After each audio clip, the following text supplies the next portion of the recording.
مجھے لگتا ہے کہ سب سے زیادہ کمی جو آج کے ٹائم میں معاشرے میں ہے، جس چیز سے بچے بھی ایک الگ طریقے کی ماحول میں پرورش لے رہے ہیں کہ وہ بڑوں کا ادب لحاظ نہیں کرتے یا اپنے ماں باپ کی رسپیکٹ نہیں کرتے، ماں باپ کا خیال نہیں رکھتے ایک وقت پہ آ کے، اور پھر ماں باپ بھی یہی کر رہے ہیں کہ وہ بھی مطلب بہت لاپرواہ الغرض ہوتے جا رہے ہیں۔ وہ بھی سب سے پہلے اپنے آپ کی چیزوں پہ دھیان دینے لگے۔ آج کل کے ماں باپ اپنی چیزوں پہ پہلے فوکس رکھتے ہیں، یا پھر جو پہلے ٹائم کے بھی ماں باپ ہیں وہ آج کے اگر دور میں آ گئے نا تو وہ بھی سن کے دیکھ کے اور مطلب اتنے زیادہ ایک الگ ہی طریقے کا انہوں نے ماحول بنا لیا اپنا کہ وہ اپنی اولاد پہ یقین ہی نہیں کرتے۔ انہیں یقین ہی نہیں ہوتا اپنی اولاد پہ کہ ہماری اولاد اچھی بھی ہو سکتی ہے۔ ارے بھائی آپ یقین کر کے دیکھو، آپ اعتبار کرو اپنی اولاد پہ، آپ اتنے زیادہ باغی نہ ہو جاؤ کہ آپ کو لگے کہ بس میرا پیسہ بس میرے لیے اور کچھ بھی نہیں۔ ایسا نہیں ہے۔ پیسہ ٹھیک ہے، بہت کچھ ہوتا ہے پیسہ، میں مانتی ہوں کہ پیسہ بہت بڑی طاقت ہے، پیسے سے آپ سب کچھ خرید سکتے ہیں، سب کچھ کر سکتے ہیں، لیکن جو ایک خدمت ہوتی ہے نا، اور دل سے خدمت، وہ جو ماں باپ اولاد کی کر لیں گے اور ایک وقت پہ اولاد ماں باپ کا خیال رکھ لے گی، وہ دنیا میں کوئی اور نہیں رکھ سکتا اس جذبات کے ساتھ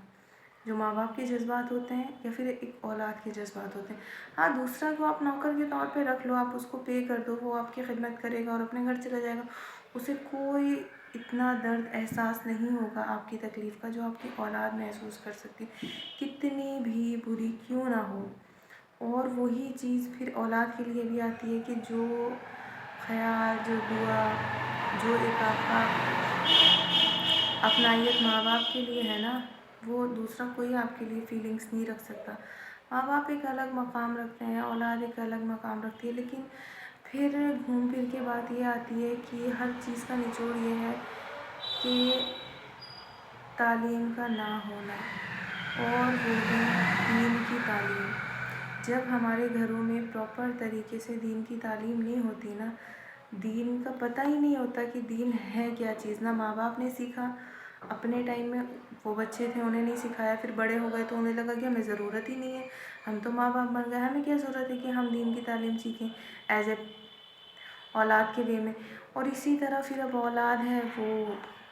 اس طرف نہیں ہے، آج کل کا تو ماحول ہی ویسا ایسا نہیں ہے کہ آپ دین کی تعلیم سیکھیں، کوئی اتنا بچہ آج کل انٹرسٹڈ نہیں ہے۔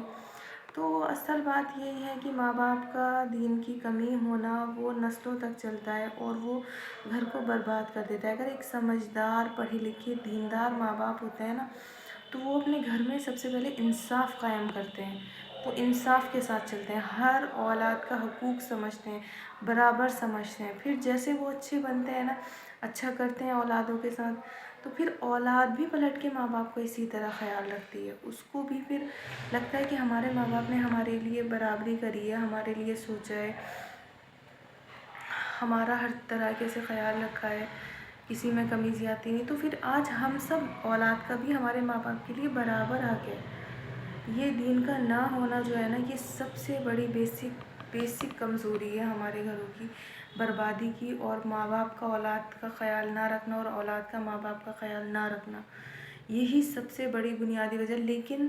ابھی بھی لوگوں کا اس طرف دھیان نہیں ہے، لوگوں کا دھیان نہیں ہے۔ ہاں چار لوگ مل کے بیٹھیں گے، بات کریں گے تو کیا کہیں گے، فلاں اس کی اولاد کو برا کہے گا، فلاں اس کے ماں باپ کو برا کہے گا،